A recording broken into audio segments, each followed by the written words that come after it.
Judiciary में वो आपसे इंटरव्यू में मेजॉरिटी लॉ के ही क्वेश्चंस रहते हैं। आपके फील्ड से ही रहेंगे। जैसे मुझसे लॉ के ही क्वेश्चन किए गए थे। जैसे मैं एग्जांपल लिख दूं, ये कभी इनको नहीं कहा कि आप ये बनाए? नहीं कहा, मैंने कभी नहीं कहा। मैंने इनको अभी भी आजाद छोड़ा हुआ हूँ। हाँ, कि इसके आगे भी जो कुछ करना है आप कीजिए। क्षेत्र में जाने वाले हैं उनको शुरू से by step, 1 step, 2 step, 3 step बताते जाए। हो सकता है आपका नेम ज्यादा हो, लेकिन जो इज्जत उन्हें मिलेगी वो इज्जत हमें और आपको नसीब है। ये आरावासियों के लिए एक गिफ्ट दिया है, जो अपना 7वां रैंक ला करके और नाम रोशन। आपका स्वभाव था कि कुछ चंचल उंचल, कभी पीटी उटी है कि नहीं इनको? एक फैसला हाई कोर्ट का जिसने नगर निकाय चुनाव को रोक दिया, अब कब होगा ये किसी को नहीं पता है। तो ये पावर है आपका। लेकिन कई सारे कोर्ट केसेस जो हैं वो पेंडिंग में है। इसको किस तरीके से मूव ऑन कीजिएगा, किस तरीके से इसको आप सेटल कीजिएगा? अगर आप बिहार, जहां बिहार के लड़के आईएएस ऑफिसर बनते हैं, वहीं दूसरी तरफ बिहार के लड़के क्रिकेटर भी बनते हैं। दूसरी तरफ बात करें तो बिहार में जिस तरीके से कोर्ट में केसेस पेंडिंग है, तो बिहार के लड़के माननीय जज बनने की ओर अग्रसर रहते हैं। बिहार में प्रतिभाओं का जिस तरीके से अंबार और बिहारी युवाओं का जोश जिस तरीके से पूरे देश में डंका बजता है, वही आज बिहार की एक ऐसे होनहार लड़के की बात करेंगे जिसने 24 साल की ही मात्र उम्र में माननीय जज बन चुके हैं। और ये गर्व की बात है पूरे आरा वासियों के लिए भी, भोजपुर वासियों के लिए भी, और साथ ही साथ पूरे बिहार वासियों के लिए कि एक ऐसा लड़का जिसने मात्र 24 साल में माननीय जज बनने का हौसला हासिल किया। चलिए बात करते हैं, जुड़ते हैं और इनसे जानते हैं इन्हीं की कहानी, इन्हीं की जुबानी। बाकी नमस्कार, आप देख रहे हैं आशा एक भारत, मैं रैना सिंह। कैसे हैं? अच्छे, बहुत अच्छे। बहुत सारा इंटरव्यू हो रहा होगा, बहुत सारे पत्रकार आ रहे होंगे, सबका एक ही सवाल हो रहा होगा कि कैसे बन गए, क्या करते थे, किस तरीके से पढ़ाई किया आपने, कितने घंटे पढ़ते थे। मेरा सवाल ये होगा कि ये प्रोसीजर क्या है सबसे पहला, क्योंकि जितने भी माननीय जज बनने वाले हैं, जो इस क्षेत्र में जाने वाले हैं, उनको शुरू से by step, 1 step, 2 step, 3 step बताते जाइए। देखिए, ये जो बिहार न्यायिक सेवा है, ये बीपीएससी कंडक्ट कराती है। इसको कराने के लिए आपको, आपके पास पहले एलएलबी की डिग्री होनी चाहिए। एलएलबी मतलब 12th के बाद? वो 2 तरीके से होती है। एक वही 12th के बाद होती है जो 5 ईयर इंटीग्रेटेड कोर्स होती है, जिसमें आपको बीए प्लस एलएलबी की डिग्री मिलती है 5 साल में। एक होती है कि आप बैचलर्स डिग्री लेने के बाद एलएलबी करेंगे, तो उसमें क्या होता है कि आपका 1 साल एक्स्ट्रा लगता है, 3 साल बीए, 3 साल एलएलबी। तो अब लोग प्रेफर कर रहे हैं 12th के बाद डायरेक्ट इंटीग्रेटेड कोर्स करने का, जो क्लैट के थ्रू होता है। क्लैट का एग्ज़ाम 12th के बाद आप क्लैट की तैयारी क्यों प्रीफर कर रहे हैं? वो पहले वाला क्यों तरीका छोड़ दिया, ये वाला क्यों प्रीफर कर रहे हैं, ये मैं जान। हाँ, दो तीन चीज़ें। पहला है कि आपका 1 साल बच रहा है, क्योंकि वहाँ पे 6 साल लगता था या 5 साल लग रहा है। ये सारी चीज़ें जानी चाहिए स्टूडेंट के पास, क्योंकि वो जो तैयारी कर रहा है उसको ये पता होना चाहिए कि 1 साल इसमें बच रहा है, इसलिए ये तरीका चुना जाए। उसके अलावा एक और है कि जो क्लैट में जो कॉलेजेस मिलते हैं, नेशनल लॉ यूनिवर्सिटीज़, उनका जो पढ़ाई का कल्चर है जो भी है वो बहुत अच्छा है, और वो 5 ईयर इंटीग्रेटेड कोर्स ही कराते हैं, तो आपको अच्छा कॉलेज में मिलता है। ऐसा नहीं कि 3 ईयर में कोर्स नहीं होता। अच्छे यूनिवर्सिटी है, BHU है, जामिया मिलिया है, और भी बहुत अच्छे कॉलेज हैं। लेकिन अभी जो चल रहा है वो सारे लोग 5 ईयर BLLB को प्रेफर कर रहे हैं। तो इसके लिए पहले आपको क्लैट का एग्ज़ाम देना होगा। क्लैट के बाद आप, क्लैट के अलावा भी और भी कॉलेजेस होते हैं, प्राइवेट कॉलेजेस हैं, और भी अच्छे कॉलेज हैं, तो उसमें आप 5 ईयर इंटीग्रेटेड कोर्स करेंगे। क्लैट का एग्ज़ाम आपने जो दिया, उसके पहले आपने तैयारी कहाँ से की?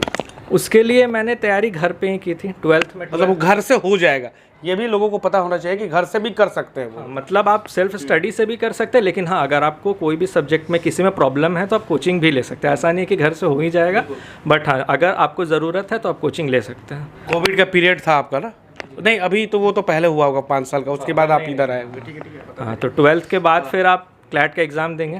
क्लैट के बाद आपको अगर NLU मिलता है तो बहुत अच्छा है। NLU का अलावा भी और भी बहुत अच्छे कॉलेज है जो 5 ईयर इंटीग्रेटेड कोर्स कराते हैं। BHU ने भी शुरू किया 2-3 साल पहले से, 5 साल हो गया लगभग, तो वहाँ से भी आप कर सकते हैं। वो डिग्री लेने के बाद पूरे स्टेट में, मतलब बिहारी नहीं, हर स्टेट अपना एक जुडिशल ऑफिसर के अपॉइंटमेंट के लिए एग्ज़ाम कंडक्ट कराती है। जैसे बिहार में BPSC कराती है, तो आप बिहार का, जैसे आप बिहार की बात करें तो बिहार में वैकेंसी आती है, और बिहार में जो वैकेंसी आती है तो उसमें आपके पास डिग्री होनी चाहिए BLLB की, तो आप एलिजिबल होते हैं। उसके अलावा बात करें एग्ज़ाम का पैटर्न क्या है, तो 3 चरण में होता है। पहला प्रीलिम्स होता है, जिसमें आपको लॉ का एक पेपर होता है और एक जीके जीएस का पेपर होता है। उसके बाद आपका मेंस होता है। मेंस में भी आपका जीके जीएस का पेपर होगा, लॉ के कुछ ऑप्शनल पेपर होते हैं और कुछ कंपलसरी पेपर होते हैं। मेंस के बाद फिर आपका इंटरव्यू होता है। तो ये इंटरव्यू फेज जो होता है उसमें किस तरीके से, जब बच्चे सब कुछ क्लियर हो गया, इंटरव्यू लास्ट में ही होता होगा, इंटरव्यू कैसे फेस होता है? इस इंटरव्यू में किस तरीके से सवाल होते हैं? जितने भी होते हैं सिलेबस के अंदर होते हैं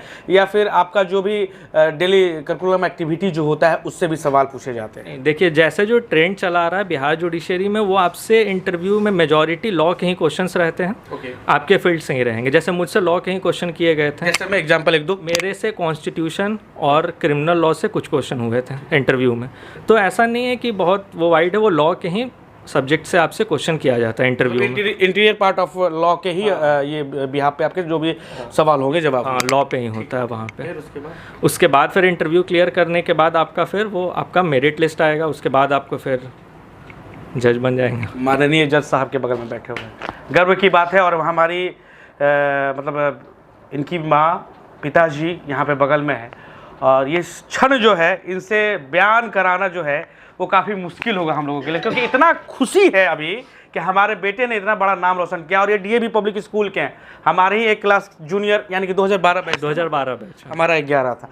तो चलिए माँ से बात करते हैं, किस तरीके से माँ देख रही है अपनी बेटा को? अब तो धमाल मचा दिए। हाँ। शुरू से माननीय जज ही बनना था कि कुछ और डीएम एसपी का सोचे थे? नहीं, हम कुछ नहीं सोचे थे, लेकिन ये जानते थे इतना ना कि मेरा बेटा आगे चल के कुछ अच्छा करेगा जी। बस हमको आज मेरा बेटा बहुत अच्छा किया अच्छा, है। शुरू से इतना शांत स्वभाव था कि कुछ चंचल उंचल, कभी पीटी उटी है कि नहीं इनको? नहीं, बदमाशी नहीं करते थे। झूठ मत बोले, देखिए कैमरा, माननीय जज हो गए लेकिन पिटाई खाए हैं कि नहीं जज साहब? नहीं, ये तो बताएं। हर बच्चा पिटाता है, पिटाए है ना, लेकिन एक ठो रहता है ना कि बहुत ज्यादा बदमाशी, वो उस तरह का। ज्यादा गुस्सा में किससे मारती थी? ज्यादा गुस्सा में किससे मारती थी? इसलिए मेरे 2 बेटे 1 बेटी देखो, है। हम लोग झाड़ू से बहुत मार पिटा है घर में, मम्मी घुसा के नहीं, तो ये ऐसा काम ही नहीं करते थे ना कि पीटते भी थे, इतना प्यार से बोलते थे ना कि हम पीटते ही नहीं थे इनको। इसलिए दोनों बेटा बेटी कहते थे कि भैया को मम्मी ज़्यादा प्यार करती है। हम बोले कि ऐसा बात नहीं, हम सबको प्यार करते हैं, लेकिन नहीं, इनको नहीं हम उतना पीटते ही, उतना बदमाशी ही नहीं करते थे। अच्छा, थोड़ा बहुत किए, हो गया। बिल्कुल। पिताजी, एक चीज़ है, आप तो घर का बाहर भी सब संभालते होंगे, घर में भी संभालना होता होगा। बेटा कैसा था? बाहर में मार्केटिंग करने के लिए भी जाया करता था, डे स्कूल छोड़ने जाते थे? किस तरीके से इसकी स्कूलिंग हुई? क्या कुछ हुआ? क्या कुछ आपने देखा? कितना परिवर्तन आपने देखा अभी और उस समय? ये शुरू से ही इसको हमारा ज़रूरत इसको नहीं पड़ा। जो किया सेल्फ किया। छोटा बच्चा अपने से आप चला जाता था स्कूल।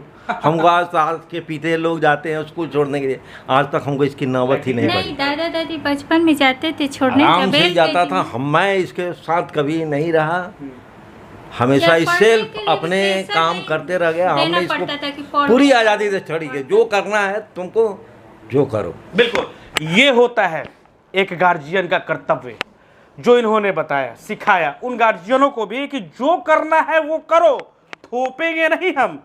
क्योंकि बिहार में कहा जाता है कि बिहार में सरकारी नौकरी मिलल तो फिर तबे बियाह होई, अना तो ये रह जीवा। बात सही है ना? क्या चाचा जी? बात सही है। लेकिन फिर भी आपने ये कभी इनको नहीं कहा कि आप ये बनाए? नहीं कहा, मैंने कभी नहीं कहा। मैंने इनको अभी भी आज़ाद छोड़ा हुआ हूँ। हाँ, कि इसके आगे भी जो कुछ करना है आप कीजिए। वाह, ऐसा पिताजी सबको मिले। मेरा 100% सपोर्ट इनके साथ है। बिल्कुल। देखिए, यहाँ पे कुमार अभिनव भी हैं जो कि इन्होंने अभी न्यूज़ कवर किया। कैसा लग रहा है आरा के? हमारा ये आरा में एक होनहार छात्र ने क्वालिफाई किया है और आप यहाँ पे कवर भी की। देखिए, ये वास्तव में बहुत अच्छा लगता है और खुद हम लोग के लिए ये चीज़ प्रेरणा का चीज़ है। जैसे आप खुद बता रहे थे कि 1 साल उनसे सीनियर हैं और अभी आप पत्रकारिता कर रहे हैं, ये जज बन गए। तो रही बात, हो सकता है आपका नेम ज़्यादा हो, लेकिन जो इज्जत उन्हें मिलेगी वो इज्जत हमें और आपको नसीब नहीं हो सकता। तो वो खुद हम लोग के लिए एक प्रेरणा के स्रोत है। बिल्कुल, बस जिस तरीके से इन्हें इज्जत मिलेगी वो शायद ही किसी को मिले। माननीय जज मतलब डीएम साहब को भी हाजिरी लगानी होगी, जिला अधिकारी को भी, जो जिला का मालिक होता है, अगर आप बुला देंगे तो उनको भी आपके पास आना पड़ेगा। ये पावर होता है माननीय जज का। माननीय न्यायाधीश का जो पावर होता है, अभी देखे होंगे नगर निगम चुनाव, नगर निकाय चुनाव, एक फैसला हाई कोर्ट का जिसने नगर निकाय चुनाव को रोक दिया। अब कब होगा ये किसी को नहीं पता है, तो ये पावर है आपका। लेकिन कई सारे कोर्ट केसेस जो हैं वो पेंडिंग में है, इसको किस तरीके से मूव ऑन कीजिएगा, किस तरीके से इसको आप सेटल कीजिएगा? अगर आपके पास आते हैं तो क्या तारीख पे तारीख होंगे या फिर सुनवाई होगी? नहीं, तारीख पे तारीख तो अब ट्रेंड चेंज होना चाहिए, क्योंकि यही एक कारण है जिसके चलते बहुत सारे केसेस पेंडिंग हैं। हमारे प्रोसीजर जो लॉ है, CPC है, CRPC है, उसमें भी बहुत सारे प्रावधान हैं कि आपको कब डेट देना है, कब एडजर्नमेंट देना है, कब नहीं देना है। तो आप उसको अगर फॉलो करेंगे तो ऑटोमेटिकली केस जल्दी जल्दी डिस्पोज होंगे ही होंगे। मतलब तारीख पे तारीख नहीं होगी? नहीं। अच्छा, एक सवाल है, बहुत सारे लोग कहते हैं ना कि वकील साहब को हमने इतने फीस दिए, उसके बावजूद भी है जो तारीख पे तारीख, ये वकील साहब लोग का भी गेम होता है क्या? देखिए स्पष्ट बात है, क्या होता है वकील साहब लोग, क्या डेट पे डेट दिलवाते हैं, एक्सटेंड करवाते हैं, फीस बनाते हैं, ऐसा होता है? आप तो देखे ही होंगे या पढ़े ही होंगे या सुने ही होंगे, क्या लगता है? नहीं, ऐसा तो प्रैक्टिकली नहीं देखे, अभी तो मौका नहीं मिला, अभी जाएंगे तो ज़रूर देखेंगे। लेकिन ऐसा होता होगा, तभी ये कारण है कि केसेस पेंडिंग हो रहे हैं। तो यहाँ लॉयर्स भी ऐसे नहीं, बहुत सारे लॉयर्स हैं जो चाहते हैं कि केस जल्दी से जल्दी डिस्पोज हो, लेकिन अब कुछ कारण हैं जिसको ख़त्म करना है, तो उसके लिए ज़रूर प्रयास रहेगा कि एडजर्नमेंट कम से कम दिया जाए और जल्दी से जल्दी केस को ख़त्म डिस्पोज किया जाए, ताकि न्याय मिल सके लोगों को। आम लोगों के बीच में एक मिथ है और लोग सोचते हैं कि अगर कोर्ट में गए तो हमारी सुनवाई किस तरीके से होगी। सबसे पहला चीज़ ये है कि हम लोग अभी यूट्यूब पे आप भी देखते होंगे कोर्ट रूम का जो चल रहा है अभी, पटना हाई कोर्ट के माननीय जज साहब ने बड़े अधिकारी को बुला के फटकार लगा दी, DM साहब रोहतास को फटकार लगा दिया, ये सारा चीज़ आपने देखा है। उस समय का फेस जब होगा आपके सामने, जब आप बनेंगे, तो किस तरीके से ये सारी चीज़ों को आप हैंडल करेंगे, और जो आम लोग हैं वो आप पे कितना भरोसा करेंगे या न्याय पे कितना भरोसा कर सकते हैं? देखिए, जो कोर्ट रूम है वहाँ जो भी आता है वो यही सोच के आता है कि उसको न्याय मिलेगा, और जो जज बैठा है वो इम्पार्शियल है, वो जस्टिस देगा। तो इसलिए हम यही कहेंगे कि कोर्ट रूम जो है वो एक न्याय का मंदिर है जो लोग बोलते हैं, और वहाँ पे जो है कानून के पीछे, मतलब कानून जो उसके सामने सारे बराबर है, चाहे वो कोई भी हो। तो ये चीज़ हमेशा रहना चाहिए जजेस के माइंड में, और ये होता भी है। इसलिए आप देखते भी होंगे कि कोई भी अधिकारी हो जो भी आते हैं वो एक आम आदमी की तरह ही कोर्ट में आते हैं, क्योंकि लॉ के सामने, कानून के सामने सभी बराबर होते हैं। तो ये बिल्कुल बिल्कुल। देखिए, इसी बीच में हम इफ्तिकार अली से भी बात कर रहे थे। कैसा लग रहा है आरा वासी, कैसा लग रहा है आपको? ये आरा के बेटा ने जो है पूरा कमाल मचा दिया है, धमाल मचा दिया, पूरे बिहार में 7वां रैंक। हमको तो बहुत खुशी लग रहा है कि मेरे भाई तरुण ने पूरे आरा वासियों का नाम रोशन किया, और ये बहुत खुशी की बात है कि मेरे भाई ने मतलब ये आरा वासियों के लिए एक गिफ्ट दिया है, जो अपना 7वां रैंक ला करके और नाम रोशन। बिल्कुल। देखिए, ये पूरे बिहार के लिए गर्व की बात है। बिहारी जो है गर्व देते हैं, बिहारी जो है गर्व गाथा लिखते हैं। तो थोड़ा सा सवाल लूँगा, और 2-3 सवाल मैं आपसे पूछूंगा। ये सवाल होगा पर्सनल लाइफ से, आपका जो स्कूलिंग रहा ओवरऑल, क्या किस तरीके से आपने देखा? आपके फेवरेट टीचर कौन हुआ करते हैं पूरे ऑल ओवर, जितने आपकी जर्नी रही? 1 से स्टार्ट किया आपने, 10th किया, 10th के बाद फिर उसके बाद माननीय जज बने, सबसे फेवरेट टीचर कौन रहा आपका इस पूरे जर्नी में? क्योंकि गुरु का जो है अहम रोल हो जाता है। नहीं, फेवरेट टीचर तो सारे सबने योगदान दिया, ऐसा कोई फेवरेट नहीं है। लेकिन हाँ, टीचर में मेरे माँ बाप भी आएंगे, उसमें मेरे फैमिली मेम्बर, मामा है, मामी, जिन्होंने बहुत सपोर्ट किया, गाइडेंस किया। हाँ, और सारे टीचर ने सपोर्ट किया, ऐसा कभी मुझे नहीं लगा कि कोई टीचर ने मुझे कम। जब भी किसी टीचर के पास कभी भी कोई ज़रूरत होता था, जाते तो हमेशा मदद की, चाहे वो स्कूल हो चाहे वो कॉलेज हो। तो ऐसा कभी नहीं है कि वो ज़्यादा अच्छे हैं, ये कम है, नहीं, सारे मेरे लिए बराबर है। खेलते उलते थे, फील्ड वुल्ड में जाते थे, या दिन भर पढ़ाई उढ़ाई ही चलता रहता था? नहीं, क्या बोलिए चाची कुछ? खेलते थे छुप छुप के पापा के डर से। अरे वाह, क्या बात है, छुप छुप के पापा के डर से क्रिकेट खेलते थे। क्यों डरते थे जी भाई? माननीय जज साहब को आप डरा रहे थे, बताइए शुरू से। नहीं, ऐसी बात नहीं है, मजाक की लहजा में बोल रही हैं। चले, मतलब क्रिकेट खेलते थे? हाँ, क्रिकेट खेलते थे, शुरू से शौक है। कोई क्रिकेटर, कोई फेवरेट क्रिकेटर जो आपका रहा हो ओवरऑल? हाँ, अभी तो विराट कोहली हैं, ऋषभ पंत भी हैं, महेंद्र सिंह धोनी नहीं है? महेंद्र, अरे वो तो सबके फेवरेट हैं, इसलिए उनका नाम आपने नहीं तो इंक्लूडेड। हाँ, चलिए, all the best wishes for your coming life, और ऐसे ही आप नाम रोशन करिए पूरे बिहार वासियों का और आरा वासियों का, ये शुभकामनाएं हैं आशा एक भारत की टीम की ओर से। थैंक यू, धन्यवाद। तो देखिए, आपके सामने थे 7th रैंक होल्डर। कैसा लगा जरूर बताइएगा आपको। इनकी ये सारी जो जर्नी थी, इन्होंने पूरा खंगाल के आपके पास पेश कर दिया, और खासकर ये इस इंटरव्यू का मेन मकसद ये था कि वो जो अपकमिंग जो स्टूडेंट है, बिहार की प्रतिभा है, जो चाहती है कि वो इस फील्ड में जाए, वो इस इंटरव्यू को जरूर देखें और सीखें और फॉरवर्ड करें। अभी के लिए इतना ही। मैं रैना सिंह, आपका प्यार समर्थन लगातार मिल रहा है, इसके लिए आप सभी का शुक्रिया, धन्यवाद। आपका अपना आशा एक भारत को सब्सक्राइब करिए भैया, और साथ ही साथ बेल बटन दबाना ना भूलें, क्योंकि बेल बटन दबाइएगा तभी तो खबर फटाफट पाइएगा।